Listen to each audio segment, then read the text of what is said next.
Hi guys, welcome back. So today I decided to show you my bullet journal. I have seen so many people start bullet journaling at the end of last year and this year. It's like a huge craze and I never really kind of got the idea of it. I'm a person who loves stationery, so I absolutely loved having a planner, a notebook, sketchbook, a book where I just drew mind maps. And it wasn't until this year I thought, do you know what? I'm going to try to bullet journal. To be fair, it's only recently I decided I wanted to bullet journal because, well, I started watching more videos and I was just like, do you know what? I really want to try this. And I decided to use this not for like a personal, well, I decided to use this for personal and business use so that I can look back over the months and see the difference and track things and orders the way I can. So I'm going to do a flip through. I did try and film me actually drawing it out, but I couldn't get the angle right. So if you do want to see me like actually draw out my plans and do an actual plan with me, then I'm more than happy to film that for you, but it's just so much easier to do cutaways at the moment, so I thought, why not? Quickly, just before I actually get to the flip through part, I just have the Leichtman 1917 notebook. I did buy a small pink one first because I couldn't find it, just to kind of test out some ideas. So I would definitely recommend you practice before you actually do your bullet journal, because if not, this would have been so wrong. Like, I pulled out so many pages of that. I have used it to get quite creative, and I'm not going to show you my 2018 layout ideas. I am going to do a flip through at the end of the year, so if you do want to see that, let me know. But it's just got things like how I do my email campaigns, holidays like Christmas, New Year, Mother's Day that I can utilise for work, kind of like my bucket list, my goals. So I do have that on here for work usage, as well as like a general 2018 thing and my savings goals. I am more than happy to kind of explain the layouts that I use for my business, but so far I'm just going to show you what I have planned out for March. This is the general things that I want to track during March, so my weekly spread layout, my order tracker. So I will just get on and into the voiceover because I'm just going to ramble otherwise.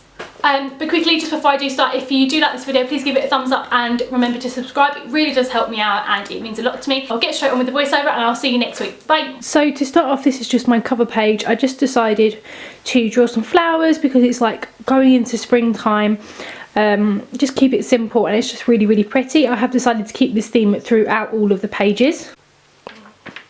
So page number 1 is going to be my morning routine. I've just outlined all of the times that kind of sit when I get up to the time I go to bed, so I can plan out my ideal day and just so I can kind of stick by it and make sure I get all of my goals and my tasks done. I just like to show up for every single dream and every single goal every day, so this is just a great way to do it. So on the other side, I literally just have my goals for that month and my to-do list. I've started to fill this in already. It's just things for me to do. I will add to this list as and when I feel like I need to. The next spread page is split into 2. So this is mainly for work. I have my expenses on one side, so everything that comes in and everything that comes out. I do this on a weekly basis in regards to income, because obviously I don't want to track orders coming in every single, or like money coming in every single day, so I'm just going to do it on a weekly basis. But the outgoings I'll do as and when I need it. And then on the other side I have an order tracker. Now this is just for one of my businesses. As I mentioned, I have 2, and this is for the one that I just need to track the most on and is the hardest to track because it has multiple products. So I just have the dates along the side, and then at the top I just have all of the different type of products that we order. And every day I'll just fill out how many products come in for each section on each day, and then I'll be able to see what the most popular orders are. The next spread is my mood tracker and my brain dump section. I feel like I had to put these in. They're very common with the bullet journal. My mood tracker just obviously helps with just keeping an idea on my mood. I just rate it 1 to 10 and draw some lines out. The reason I do this is because obviously due to my mental health issues, I do have to keep a track on it because I do get asked kind of by a therapist how I'm feeling, so it's good to just keep an eye on it every single month. And on the brain dump section, it just makes it easy for any ideas or any things I just need to get out on my head, just dump it in there and I'll be able to sort them out into categories and action them.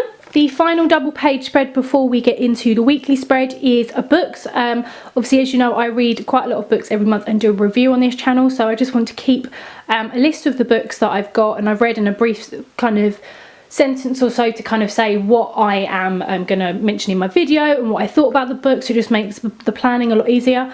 And then on the other page I have my YouTube spreads. As you can see, I've just separated the dates off to the 4th, 11th, 18th and 25th. Yes, I realised I wrote the 80th. It was really annoying of me, but I just kind of pop that in there, and I will put the title and a few little things that I just need to remember, again, to help me plan out the video so I don't have to have a separate spread. I know what I'm going to say and when I'm going to say it. And that leads me on to my weekly spread. I've decided to do it over 2 pages. I don't know what I'm going to add on to my tracker just as yet, but the first page I've separated into personal and work, and it's just a grid, so I can put personal things I need to remember on one side and work related tasks on the other side. I do realise that these squares are quite small and I might have to do a little bit more, which is why I've got the 2 separate businesses on the other side, so I can make some additional notes if needed and additional tasks and things to remember and their forth. So that is my whole bullet journal. I am obviously going to do a little bit more pages. I have only done 1 weekly spread so far because I reckon I will change it up as the weeks go on. But if you enjoyed this video, please remember to subscribe and leave a comment down below if you want to see more of these videos. Thank you.